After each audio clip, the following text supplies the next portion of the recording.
পৃথিবী না জানুক আমি তো জানি আমি কি পাপ করেছি হায়। আমার পাপের করলে বিচার, বাঁচার আমার নাই উপায়। দয়াময় তুমি মাফ করো আমায়।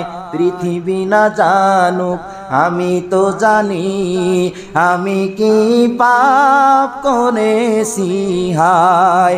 আমার পাপের করলে বিচার, বাঁচার আমার নাই উপায়।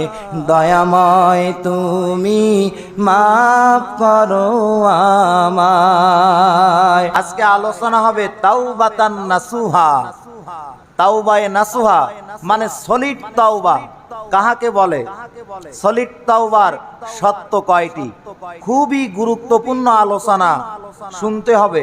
আজকে আলোচনার আয়াত আমি বেছে নিলাম সূরা তাহরিমের ৮ নম্বর আয়াতে কারিমা। সূরা তাহরিম ৮ নম্বর আয়াতের উপরে আলোচনা হবে। তবে আলোচনার ভূমিকায় দুইটি কথা মাথায় রাখতে হবে। তাওবা আরবি শব্দ, বাংলায় ফিরে আসা। বিদেশের থেকে দেশে আসা না মসজিদ থেকে বাড়ি আসা? গুনার কাছ থেকে ফিরে আসা।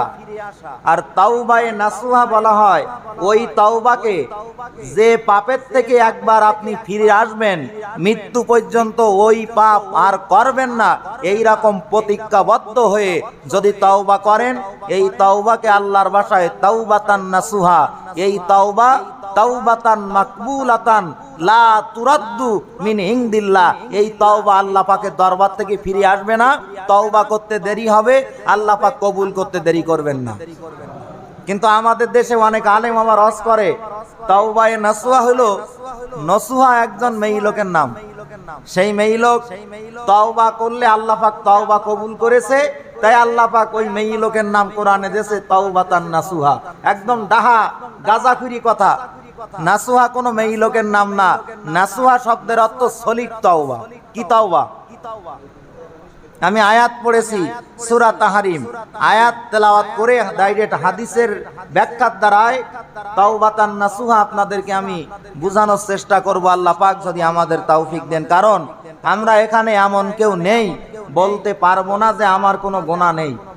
আমরা প্রত্যেকেই কম বেশি গুনাহগার। কথা বলেন না কেন? আবার আমরা গুনাহ করি, তাওবা করি, আবার গুনাহ করি, আবার তাওবা করি, বারবার গুনাহ করি, বারবার তাওবা করি। এটা আমাদের খাসলাত। আমার সাথে পড়েন আউযু বিল্লাহি মিনাশ শাইতানির রাজিম। বিসমিল্লাহির রাহমানির রাহিম। ইয়া আইয়ুহাল্লাযীনা আমানু তুবু ইলাল্লাহি তাওবাতান নাসুহা। আসা রাব্বুকুম আইয়ুকাফিরা আনকুম সাইয়্যাতিকুম ওয়া ইউদখিলাকুম জান্নাতিন তাজরি মিন তাহতিহাল আনহার। ইয়াউমা লা ইউখিজিল্লাহুন নাবিয়্যা ওয়াল্লাযীনা আমানু মা'a নূরুহুম ইয়াসআ বাইনা আইদিহিম ওয়া বিআইমানিহিম ইয়াকুলুনা রাব্বানা আতমিম লানা নূরানা ওয়াগফির লানা ইন্নাকা আলা কুল্লি শাইইন কাদির। সূরা তাহরিম ৮ নম্বর আয়াত। সমস্ত আয়াত, এই আয়াতটা বেশ ভালো বড়। যতটুকু আপনারা বুঝাইলে বুঝবেন ততটুকু আলোচনা আজকে হবে। আমি আজকে এই আয়াতের চার ভাগের এক ভাগের ব্যাখ্যা করব। সেটা কতটুক? ইয়া আইয়ুহাল্লাযীনা আমানু তুবু ইলাল্লাহি তাওবাতান নাসুহা। আল্লাহ বলছেন, হে মোমেনগণ, হে ঈমানদারগণ, তোমরা আল্লাহর নিকট তওবা করো, যেই তওবাটা হবে সলিড তওবা, বিশুদ্ধ তওবা। সুবহানাল্লাহ। আমরা ঈমানদার, এই জন্য নামাজ পড়তে আসছি। আল্লাহ আমাদের বলছেন, তোমরা আল্লাহর কাছে, আমি আল্লাহর কাছে তওবা করো, বিশুদ্ধ তওবা, সলিড তওবা, নির্ভেজাল তওবা। শবে বরাতের রাতে, শবে কদরের রাতে সিগারেট আর খাবো না, মদ আর খাবো না, জেনা আর করবো না, তওবা করেছো, চোখের পানি ঝরাইছো, আবার রোজার পরে আবার সেই কাজ করেছো, এটা সলিড তওবা না, এর নাম ভেজাল তওবা। এই তওবা করলে হবে না। তাওবাতান নাসুহা, নাসুহা শব্দের অর্থ বিশুদ্ধ, সলিড, নির্ভেজাল তওবা করতে হবে। আল্লাহ আমাদেরকে বলতেছেন আমরা যেন তাওবাতান নাসুহা করতে পারি। সকলে বলেন আমিন। এখন এই তাওবাতান নাসুহা এর শর্ত হচ্ছে তিনটা, ভালো করে মাথায় রাখবেন, খুবই ইম্পর্টেন্ট আলোচনা। কিন্তু তাওবাতান নাসুহা, বিশুদ্ধ তওবার শর্ত হচ্ছে তিনটা। এক নাম্বার নাদামাত। এক নাম্বার কি? জোরে বলেন। নাদামাত। জোরে বলেন।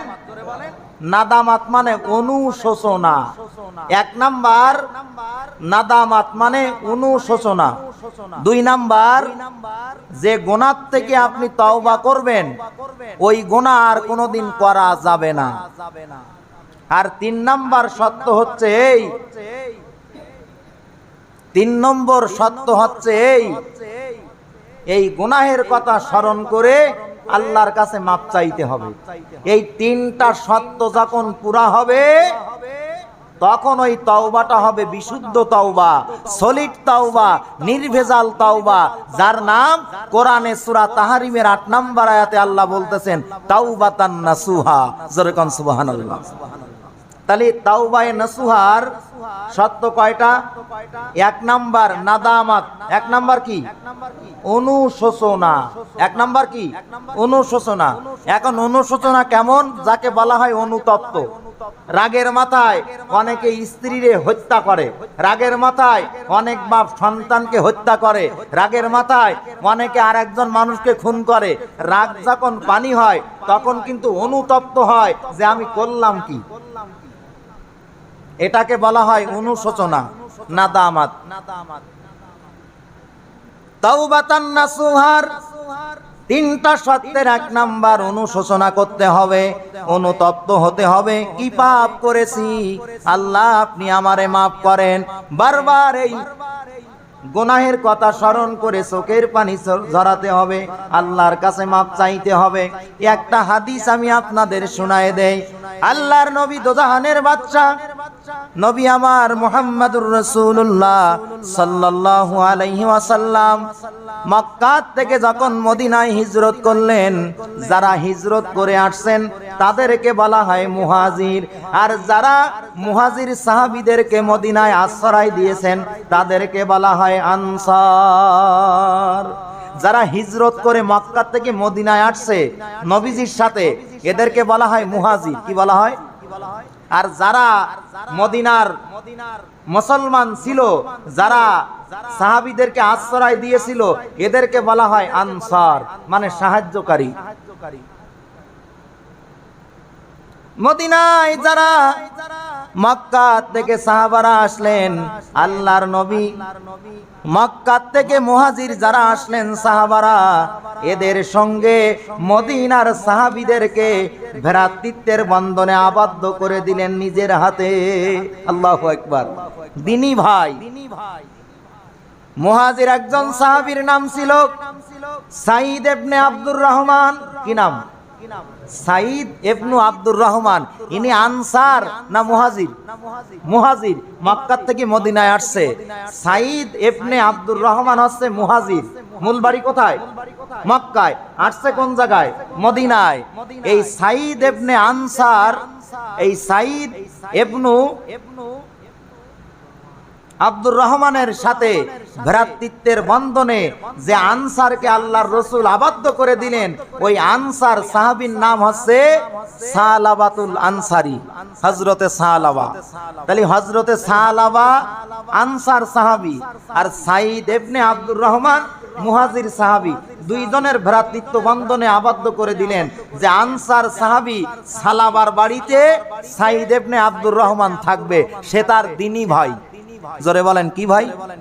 মামাতো ভাই না, ফুফাতো ভাই না, মায়ের পেটের ভাই না, সুমন্দি ভাই না, কি ভাই? দিনী ভাই। ভ্রাতৃত্বের বন্ধনে আল্লাহর হাবিব আবদ্ধ করে দিলেন। কয়েকদিন পরে তাবুকের যুদ্ধের ঘোষণা। মদিনার থেকে 750 মাইল দূরে তাবুক। এই তাবুক হলো একটা বর্ডার, যেই বর্ডারের একধারে সৌদি আরব আর একধারে ইরাক। সুবহানাল্লাহ বলেন। মদিনার থেকে কত মাইল দূর? 750 মাইল দূর তাবুক। একবারে সৌদি আরব আর একবারে ইরাক। 3.5 লক্ষ কাফেরের বিরুদ্ধে আল্লাহর নবী 30,000 সাহাবী নিয়ে মদিনার থেকে তাবুকে গেলেন। একটু জোরে বলেন সুবহানাল্লাহ। কিন্তু 30,000 সাহাবীর ঈমানের ভোল্টেজ এত ছিল, সাহাবীদের সংখ্যা দেখে 3.5 লক্ষ কাফের বাহিনীর যে সেনাপতি ছিল সবাই ভয়ে পালাই গেছে। বিনা যুদ্ধে আল্লাহর রসুল তাবুক জয় করেছিলেন। কত লক্ষ? 3.5 লক্ষ কাফের, আর মুসলমান কত? 30,000। একটু জোরে বলেন না সুবহানাল্লাহ। শরীরের জোর না, ঈমানের জোর। জোরে কোন সুবহানাল্লাহ। 30,000 সাহাবীর সাথে মদিনায় মুহাজির হয়ে যেই সাহাবী আসলেন সাঈদ ইবনে আব্দুর রহমান। সাঈদ ইবনে আব্দুর রহমান আল্লাহর নবীর সঙ্গে তাবুকের জিহাদে চলে গেলেন, আর বাড়িতে তার স্ত্রীকে দেখাশোনার দায়িত্ব দিয়ে গেলেন আনসার সাহাবী হযরতে সালাবার। নাম কি? সালাবা। কি সহযোগিতা করে? জঙ্গলের থেকে কাঠ কেটে এনে দেয়, বাজার বেষ্টি করে দেয়, বাড়ির রক্ষণাবেক্ষণ করে, আর পদ্মার ভিতরে মুহাজির সাহাবী সাঈদ ইবনে আব্দুর রহমানের স্ত্রী রান্না বাড়া করে। একা একই যখন থাকবেন, শয়তান তখন গুনাহের কাজ করার জন্য উদ্বুদ্ধ করে। হাদিস শরীফে আছে, হিয়া ইমরাতুন জামেলা, সুন্দর চেহারা ছিল সাঈদ ইবনে আব্দুর রহমানের স্ত্রীর, সুন্দরী মহিলা। সালাবা ঘরের ভিতরে একা, পদ্মার ভিতরে সাঈদ ইবনে আব্দুর রহমানের স্ত্রী একা। শয়তান ইবলিস সালাবার অন্তরে উস্কানি দিচ্ছে, একটু জানলা দিয়ে ঘরের ভিতরে তাকায় দেখো তোমার মুহাজির ভাই সাঈদ ইবনে আব্দুর রহমানের স্ত্রীর চেহারা কত সুন্দর। শয়তানের ধোকায় পড়ে সালাবাতুল আনসারী রাদিয়াল্লাহু তাআলা আনহু ঘরের ভিতরে ঢুকে হযরতে সাঈদ ইবনে আব্দুর রহমানের পরমা সুন্দরী স্ত্রীর ডান হাতটা ধরলেন।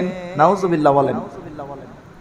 যেই মাত্র সালাবা আনসারী তার মুহাজির ভাইয়ের স্ত্রীর ডান হাতটা চেপে ধরলেন, তখন সালাবাতুল আনসারীকে আব্দুর রহমানের স্ত্রী বলতেছে, ইত্তাকিল্লাহ, হে আল্লাহর বান্দা সালাবা, তুমি আল্লাহকে ভয় করো।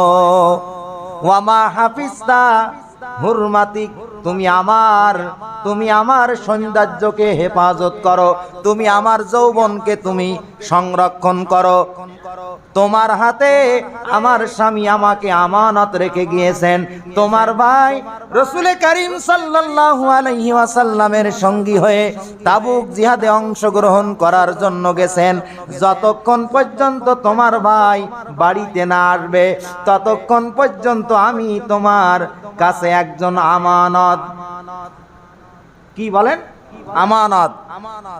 যেই মাত্র আব্দুর রহমানের স্ত্রী এই কথা বললেন, সালাবাতুল আনসারী নিজেকে অনেক সংকীর্ণ করে মনে ব্যথা নিয়ে ঘরের থেকে বাহির হলেন।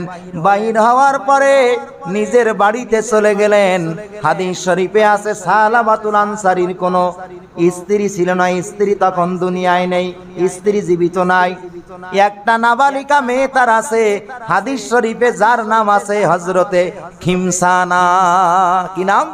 সুন্দর নাম, খিমসানা, সালাবাতুল আনসারীর মেয়ে।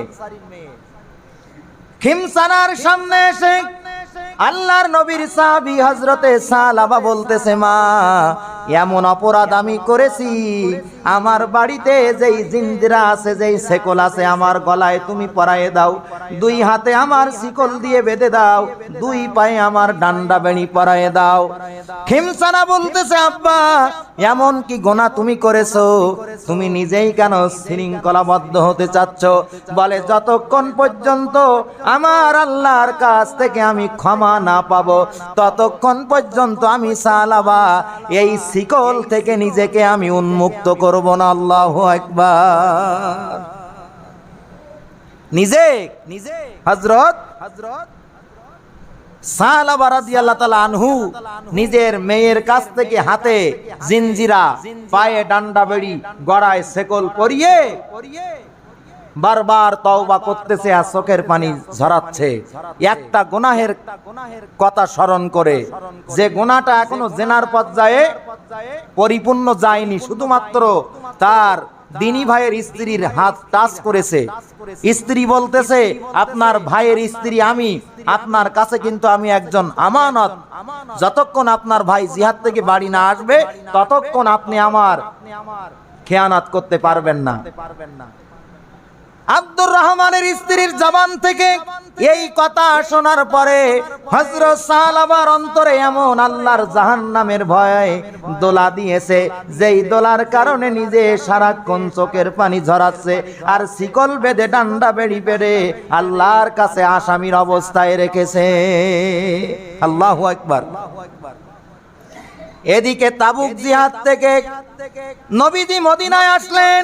মদিনায় আসার পরে সাঈদ ইবনে আব্দুর রহমান বাড়িতে গেলেন, স্ত্রীকে সালাম দিয়ে বলতেছে, স্ত্রী রে, আমার সেই দিনী ভাই সালাবা কোথায়? সালাবা কোথায়? আব্দুর রহমানের স্ত্রী বলতেছে, স্বামী হে, আপনার সালাবা ভাই, আপনার দিনী ভাই একটা অপরাধ করার কারণে নিজেকে এতটা অনুতপ্তের ভিতরে ফেলিয়েছে, চোখের পানি ঝরাইতে ঝরাইতে আল্লাহর কাছে মাপ চাওয়ার জন্য স্বেচ্ছায় বাড়ি ত্যাগ করে চলে গেছে। কোথায় গেছে আমি জানি না। মনের কান দিয়ে শোনেন মুসলমান, তওবা আমরা কেমন করি? কি আওয়াজ টানে টানে না কেন বুঝি না তো, এত ফুল বলি আমি কথা বলি। হযরতে সালাবাতুল আনসারী নিজে নিজে চলে গেলেন আবু বকরের বাড়ি। আবু বকর রাদিয়াল্লাহু তাআলা আনহুর বাড়িতে যেয়ে সালাম দিলেন। সিদ্দিক আকবর বলতেছে, সালাবা কোন কারণে আমার কাছে দেখা করার জন্য এসেছো?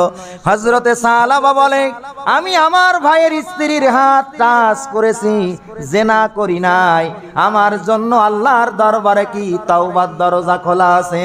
যদি তাওবার দরজা খোলা থাকে আমাকে আপনি একটু তাওবা পড়িয়ে দেন। আল্লাহু আকবার। সিদ্দিক আকবর রাদিয়াল্লাহু তাআলা আনহু বলেন, কি করেছো? বলে, আমার দিনী ভাই আব্দুর রহমান আল্লাহর নবীর সঙ্গে তাবুকের জিহাদে গেছে, তার স্ত্রীকে দেখাশোনার দায়িত্ব আমাকে ছিল। শয়তানের প্ররোচনায় পড়ে ঘরের ভিতরে ঢুকে আমি নিজে তার স্ত্রীর হাতটা ধরেছি। এই যে পাপ করেছি, এখন নিজের অন্তর জাহান্নামের ভয়েতে টলমল করতেছে।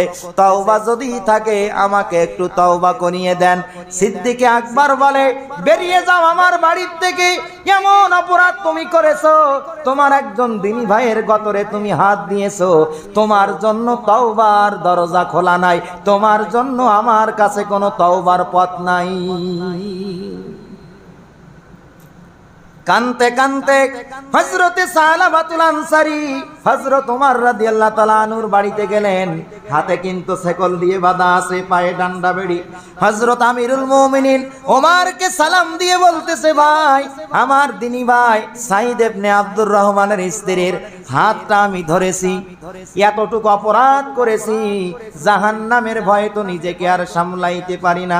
ওমর ভাই, যদি তওবা থাকে আমার জন্য একটু তওবা করিয়ে দেন। হযরত ওমর বলে, আমার দরবার থেকে বেরিয়ে যাও, তোমার মতো পাপীর জন্য আমার কাছে কোনো তওবার পথ নাই। জেনা তো দূরে থাক, শুধু হাত ধরিস, কতটা অনুতপ্ত হয়েছে। হযরত আবু বকর ওমরের দরবার থেকে সালাবাতুল আনসারী ফিরে কাঁদতে কাঁদতে নবীজির দরবারে চলে গেছে। আল্লাহর নবী হযরত সালাবার হাতে শিকল, গলায় শিকল, পায়ে ডান্ডা বেড়ি দেখে বলতেছে, সালাবা, তোমাকে দেখে জাহান্নামের আসামির কথা আমার মনে হয়ে গেছে। আল্লাহু আকবার। কারণ কোরআনে আছে, সুম্মা সিলসিলাতি জারউহা সাবউনা দিরাআন ফাসলুকু, জাহান্নামীদেরকে 70 গজ লম্বা শিকল দিয়ে ফেরেশতারা জাহান্নামের আগুনের ভিতরে ফেলবে। নাউজুবিল্লাহ বলেন। হযরত সালাবা বলতেছে, হুজুর, আমার দিনী ভাই সাইদ ইবনে আব্দুর রহমানের স্ত্রীর ডান হাতটা আমি ধরেছি, আমি জেনার দিকে জড়াচ্ছিলাম, কিন্তু আর জড়ায় নাই। হুজুর, আমাকে আল্লাহর দরবারে একটু মাফ করার ব্যবস্থা করে দেন, আমাকে একটু তওবা পড়িয়ে দেন। আল্লাহর নবী রাগে নিজের চেহারাটা সালাবার দিক থেকে অন্য দিকে ঘোরায় নিলেন। নবীজি এই কথা শুনে, জেনা কত বড় অপরাধ, জেনা এখনো করে নাই, পর স্ত্রীর হাত ধরেছে, রাসূলুল্লাহ শোনার পরে চেহারা ঘুরায় নিয়েছে। আর আজকে এমন কোন গ্রাম নেই এর বোর সঙ্গে ওর জেনা হচ্ছে না, ওর মেয়ের সঙ্গে ওর ছেলের জেনা হচ্ছে না। কথা বলেন ঠিক না? হযরতে সালাবাতুল আনসারী নিজেকে এতটা অপরাধী ভাবলেন, অনুতপ্তের আগুনে নিজেকে এমন ভাবে জড়ায় ফেললেন, ওই শিকল হাতে পরা, গলায় শিকল দেয়া, পায়ে ডান্ডা বেড়ি পড়ানো, পাহাড়ের উপরে চলে গেলেন। পাহাড়ের উপরে যে রাত দিন 24 ঘন্টা শুধু কাঁদে আর আল্লাহর কাছে তওবা করে। হযরত সালাবাতুল আনসারীর তওবাটা একরকম, আমরা করি আরেক রকম। আর হযরত সালাবাতুল আনসারীর তওবাটা কেমন? উনি সর্বক্ষণ আল্লাহর কাছে বলতেছে, ইলাহি ইলাহি আনতা আনতা ওয়া আনা আনা। কি বলতেছে? ইলাহি আনতা আনতা ওয়া আনা আনা ওয়া আনতাল আওয়াদু বিল মাগফিরা ওয়া আনাল আওয়াদু বিযুনুব। আল্লাহু আকবার। উনি তওবা করতেছে, আল্লাহ তুমি তুমি, আল্লাহ তুমি তুমি, আমি আমি আমি তোমার গোলাম, তুমি আমার মনিব, আমি গুনাহ করেছি, তুমি তো মাফ করো, আমি বারবার গুনাহ করে তওবা করি, তুমি বারবার আমাকে ক্ষমা করে দাও। সুবহানাল্লাহ। ইলাহি আনতা আনতা ওয়া আনা আনা ওয়া আনতাল আওয়াদু বিল মাগফিরা ওয়া আনাল আওয়াদু বিযুনুব। জোরে কোন সুবহানাল্লাহ। বারবার এই তওবা করতেছে। জিবরাইল আমিন নাজিল হয়ে গেল, নবীজিকে সালাম দিয়ে বলতেছে, ইয়া রাসূলুল্লাহ, ইয়া হাবিবাল্লাহ, আল্লাহ ওহী দিয়েছে, বান্দা কি আপনার না বান্দা আল্লাহর? আল্লাহু আকবার বলেন। ওই যে নবীজির কাছে সালাবাতুল আনসারী যে বলছেন, আমার দিনী ভাইয়ের স্ত্রীর হাত ধরেছি, হুজুর আমাকে আপনি একটু তওবা পড়িয়ে দেন। নবীজি এই কথা শোনার পরে গোসায় নিজের চেহারা মোবারক সালাবার চেহারার থেকে অন্যদিকে ফিরায় নিলেন, তওবা করালেন না। আল্লাহ পাক জিবরাইলকে নাজিল করে ওহী দিলেন যে আল্লাহ বলেছে, বান্দা কি আপনার না বান্দা আমি আল্লাহর? নবীজি বলছেন, আল্লাহ বান্দা তো তোমার। বলে, বান্দা যদি আমার হয়, আমার সালাবার জন্য গুনাহ মাফের দরজা আমি আল্লাহ খুলে রাখছি। আরো জোরে বলেন। আল্লাহর নবী আসরের নামাজের পরে সাহাবীদেরকে বললেন, ও আমার সাহাবীরা, এমন কেউ কি আছো? আমার সাহাবী সালাবা নিজে গুনাহ করে এত অনুতপ্ত হয়ে বাড়ি ঘর খাওয়া দাওয়া ছেড়ে দিয়ে পাহাড়ে চলে গেছে। তোমরা এমন কেউ কি আছো তোমাদের দিনী ভাই হযরত সালাবাকে খোঁজ করে আমার দরবারে আনতে পারো? ফাকামা দাঁড়িয়ে গেলেন, আবু বকর ওমর দাঁড়িয়ে গেলেন। দাঁড়ানোর পরে আরো দুইজন সাহাবী দাঁড়ালেন, একজন হযরতে আলী আর চতুর্থ নাম্বার হযরতে সালমান। আল্লাহর নবী বলতেছে, আবু বকর ওমর, তোমাদের সালাবাকে খোঁজ করার দরকার নাই, কারণ তোমাদের কাছেও গিয়েছিল, তোমরা দুইজন তাকে তওবা পড়াও নাই, তোমাদের যাওয়ার দরকার নাই। ও আলী ও সালমান, তোমরা দুইজন যাও, আমার সালাবাকে খোঁজ করে আমি রাসূলের দরবারে নিয়ে এসো। আরো জোরে বলেন না সুবহানাল্লাহ। হযরতে সালমান হযরতে আলী গেলেন, যাওয়ার পরে পাহাড়ের উপরে উঠলেন। দুইজন দিক বিদিক হারা হয়ে হযরত সালাবাতুল আনসারীকে খোঁজ করে, কোন জায়গায় পায় না। হঠাৎ করে দেখে একটা রাখাল দুম্বা চড়াচ্ছে, রাখালের সঙ্গে দেখা হলো। হযরতে আলী আর হযরতে সালমান বলতেছে, ও রাখাল ভাই, এই পাহাড়ের উপরে আমাদের ভাই হযরত সালাবার কোনো সন্ধান কি তুমি রাখো? ওই রাখাল বলতেছে, আমার মনে হয় আপনারা এমন একজন সাহাবীকে খোঁজ করতেছেন, এমন একজন আল্লাহর বান্দাকে খোঁজ করতেছেন যে নিজেকে পাপের সাগর থেকে পরিত্রাণের জন্য 24 ঘন্টা চোখের পানি ছেড়ে আল্লাহর ক্ষমার দরবারে ভিখারির বেশে পড়ে থাকে। আমার মনে হয় আপনারা সালাবাকেই খোঁজ করতেছেন। বলে আল্লাহু আকবার। বলে হায় কোথায়? বলে আপনারা এখানে দাঁড়ান, সূর্য যখন পশ্চিম দিকে ডুবে যাবে, একজন জরাজীর্ণ রোগগ্রস্ত রুগ্ন ব্যক্তি, পেটে খাবার নাই, দুই হাতে শেকল বাঁধা, গলায় শিকল বাঁধা, দুই পায়ে ডান্ডা বেড়ি, ওই গর্তের থেকে বাহির হয়ে এই পাহাড়ের উপরে এই গাছের নিচে বসে তওবা শুরু করে। জোরে কোন সুবহানাল্লাহ। দুইজন সাহাবী দাঁড়িয়ে আছে, মাগরিবের নামাজের পরে দেখে হযরত সালাবা টলতে টলতে টলতে টলতে গুহার থেকে বাহির হয়ে ওই গাছের নিচে বসছে।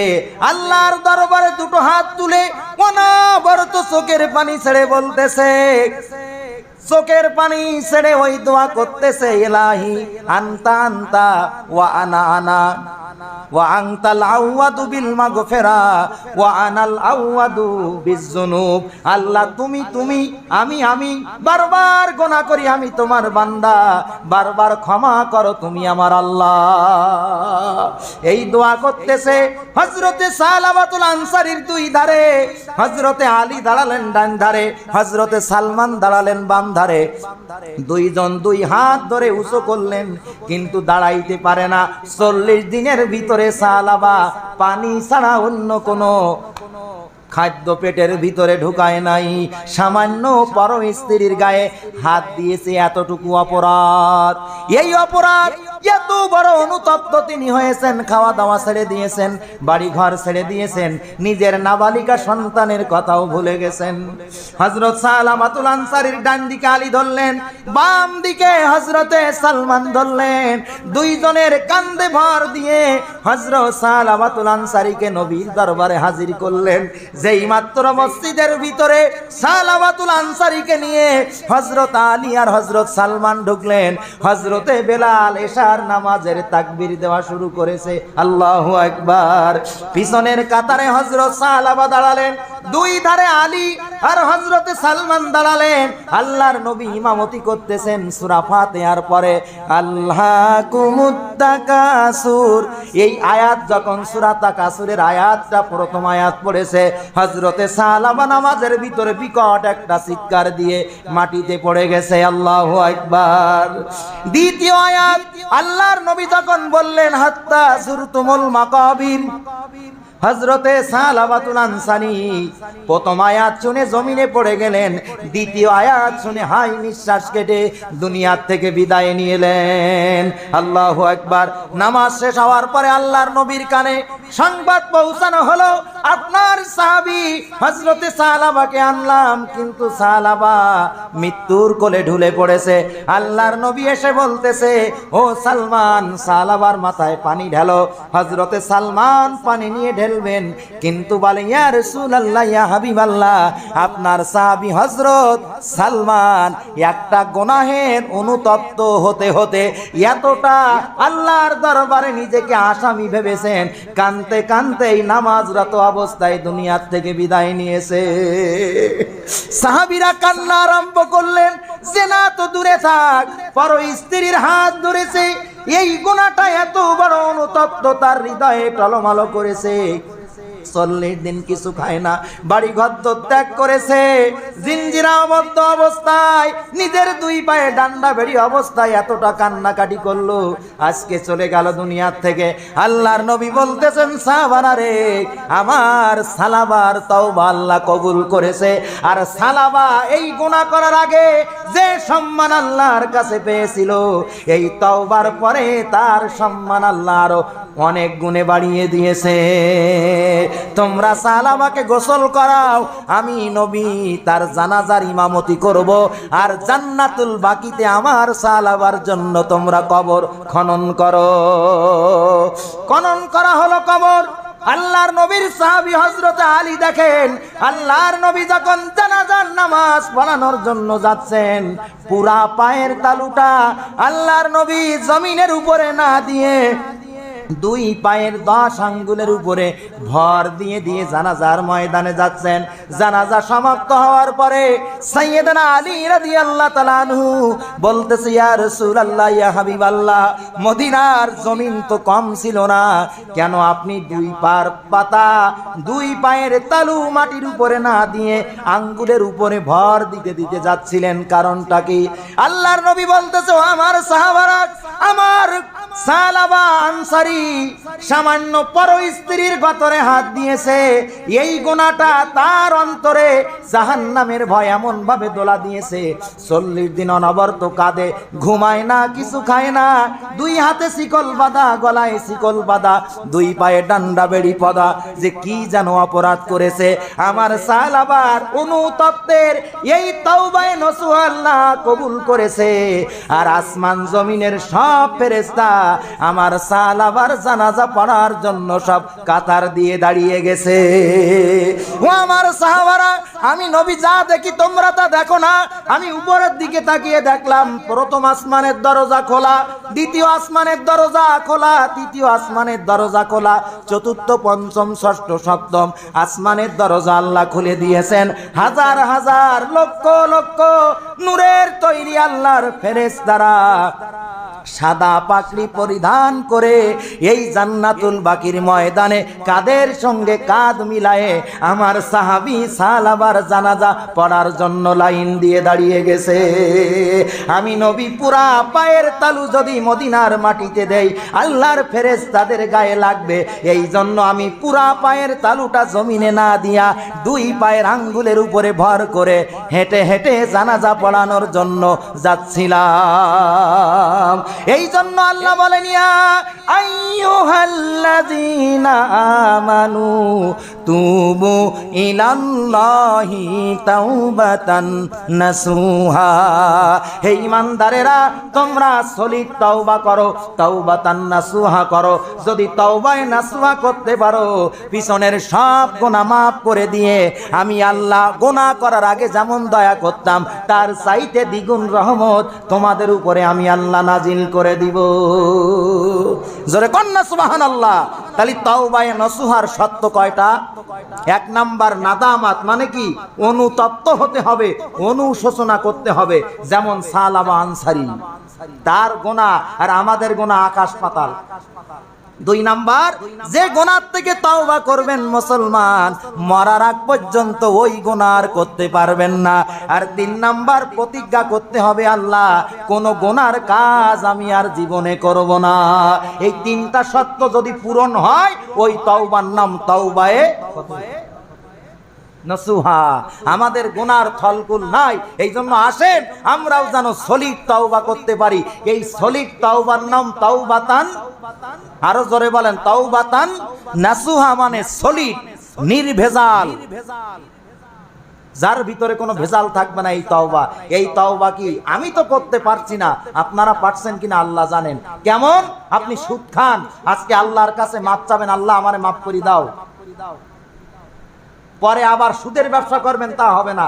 ওই গুনাহ থেকে তওবা করেছেন, যতদিন বাঁচবেন সুদি কারবার আর করতে পারবেন না। জেনার থেকে তওবা করেছেন, আল্লাহ মাফ করে দাও, আর জেনা করব না, ওই জেনা আর কোনোদিন করা যাবে না। কথা কি বুঝতে পেরেছেন?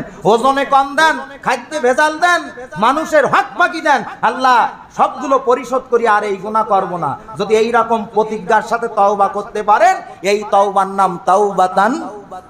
জোরে বলেন। আমাদের তো গুনার কোনো থলকুল নেই, এমন এমন গুনাহ করি, যদি মানব সমাজে কেউ বলি দেয় হুজুর এই রকম গুনাহ করে, তা আমার পিছনে জুমার নামাজ তো দূরে থাক, ওক্তিও নামাজও পড়বেন না। খাস বাংলা যেটা সলিড কথা সেইটাই বললাম, কারণ আমাদের চলতে ফিরতে উঠতে বসতে শয়নে স্বপনে সব জায়গায় পাপ আর পাপ। পৃথিবী না জানুক আমি তো জানি, আমি কি পাপ করেছি হায়, আমার পাপের করলে বিচার, বাসার আমার নাই উপায়, দয়াময় তুমি মাফ করো আমায়। পৃথিবী না জানুক আমি তো জানি, আমি কি পাপ করেছি হায়, আমার পাপের করলে বিচার, বাসার আমার নাই উপায়, দয়াময় তুমি মাফ করো আমায়। সুবহানাল্লাহ বলেন। এই জন্য যে পাপী সেই জানেন কি পাপ, এই জন্য যার তওবা সেই করতে হবে। আল্লাহ পাক আমাদের কবুল করুক, মঞ্জুর করুক, সকলে বলি আমিন।